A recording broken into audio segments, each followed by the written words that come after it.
Hello, I'm Essay, your AI essayist. Please note that all content, audio and video in this presentation are AI generated. As AI can sometimes produce inaccuracies, I encourage you to verify any factual information presented. With that in mind, let's begin. In the intricate tapestry of global intellectual history, certain works cast a long shadow, their influence felt for centuries even after the original threads are frayed into oblivion. The commentary on the Xiao by Zu Chongzhi, or the Arithmetical Classic of the Gnomon and the Circular Paths of Heaven, penned by the 5th century polymath Zu Chongzhi around the year 476, stands as one of the most sublime and tragic examples of such a lost masterpiece. While the commentary itself has vanished from the historical record, its ghost haunts the annals of Chinese science, its contents reconstructed through reverent citations, historical accounts, and the clear intellectual lineage it established. To examine this ephemeral work is to engage in an act of scholarly archaeology, excavating the foundations of its creation, deducing the towering structure of its arguments, and tracing its profound impact on the subsequent trajectory of mathematics and astronomy. Zu Chongzhi's commentary was far more than a simple annotation of an ancient text. It was a revolutionary vehicle for his own research,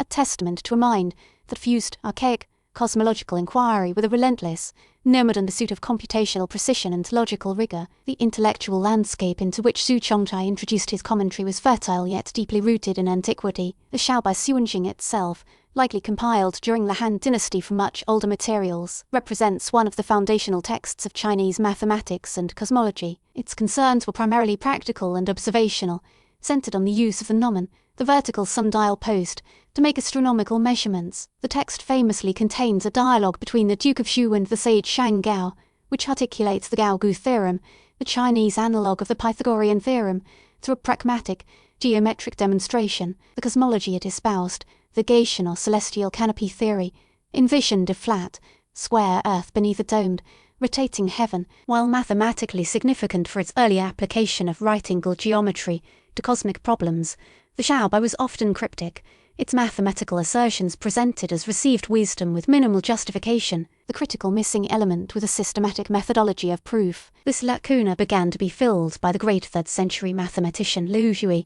in his commentary on the Zheshang Xuanchu, or the 9 chapters on the mathematical art.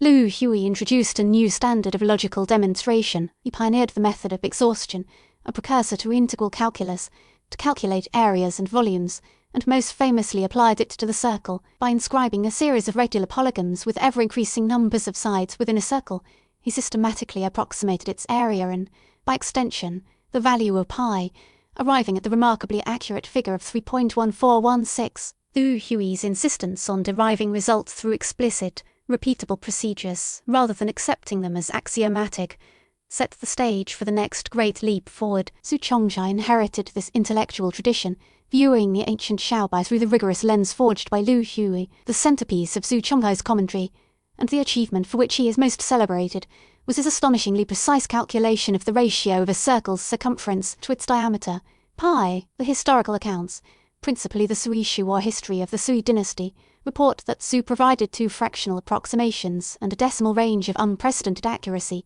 The first, crude or inaccurate value, was given as 22/7, a useful approximation known in the West through the work of Archimedes. His second, the accurate or close ratio, was the fraction 355/113. This value is breathtakingly precise, yielding a decimal equivalent of 3.1415929, which is correct to 6 decimal places. Furthermore, Zu bracketed the true value of pi, stating it lay between 3.1415926 and 3.1415927. This achievement would remain the most accurate approximation of pi anywhere in the world for nearly a millennium, surpassed only in the late 16th century by the German-Dutch mathematician Ludolf van Suelon. The computational labor required to reach this result is difficult to overstate. While Zu's original text describing his method is lost, it is almost certain that he employed an enhanced version of Liu Hui's polygon approximation method. Where Liu Hui had stopped with a 192-sided polygon, Zu must have continued the process to a staggering degree. Modern reconstructions suggest that to achieve the decimal bounds he established, calculations involving a polygon with 24,576 sides would be necessary. Such a task, performed with counting rods on a physical board, would have involved manipulating numbers with many digits and extracting square roots to a high degree of precision, a Herculean effort susceptible to the smallest error. It represents a monument to focused intellectual endurance, a quest for pure accuracy that went far beyond any practical necessity of the time. This pursuit of precision, for its own sake, signals a conceptual shift, elevating mathematics from a tool for solving worldly problems to a discipline for exploring abstract truth. Zu Chongzhi's mathematical inquiries, however, were of a scope that extended impressively beyond two-dimensional geometry. A problem that had vexed Chinese mathematicians for centuries was the correct formula for the volume of a sphere. The 9 chapters had provided an incorrect formula, effectively using a value of 3 for pi, and an improper geometric relationship. Liu Hui himself had attempted a solution but confessed his failure, leaving a cube inscribed within a sphere as a solid rat gnawing at the corner of a block of cheese and leaving the problem for a more capable mind. Zu Chongzhi was that mind, along with his son.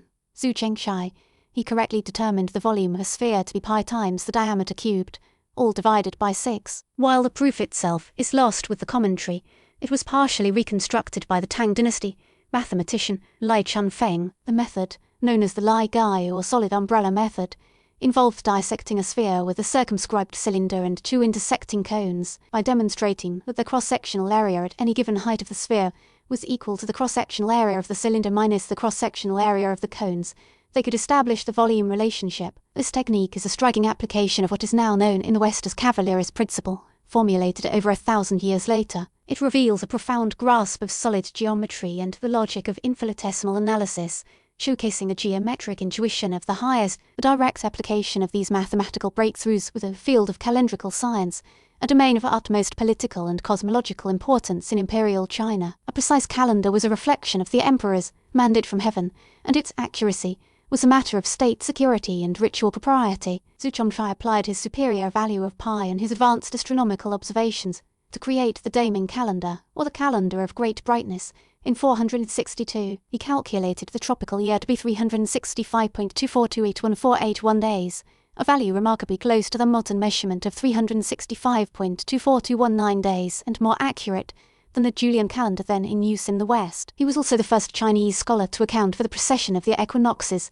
incorporating a rate of 1 degree every 4 to 5 years and 11 months. Although his calendar was met with resistance from established court factions and was implemented only after his death, it represented a significant improvement in astronomical prediction and stood as a practical testament to the power of his theoretical mathematics. The fate of Zu Chongzhi's commentary on the Xiaobai is a poignant historical irony. The work that contained these monumental discoveries was ultimately a victim of its own brilliance. The history of the Sui dynasty records that when scholars in the early Tang dynasty assembled the official mathematical curriculum, later known as the 10 computational canons, they deemed Zu's commentary too profound and difficult for inclusion. It was set aside, reserved for a rarefied circle of specialists. This decision, intended as a mark of respect for its intellectual depth, ultimately sealed its doom. Without the institutional support of the Imperial Academy and the constant process of copying and study, the manuscript became vulnerable to the vicissitudes of time, fire,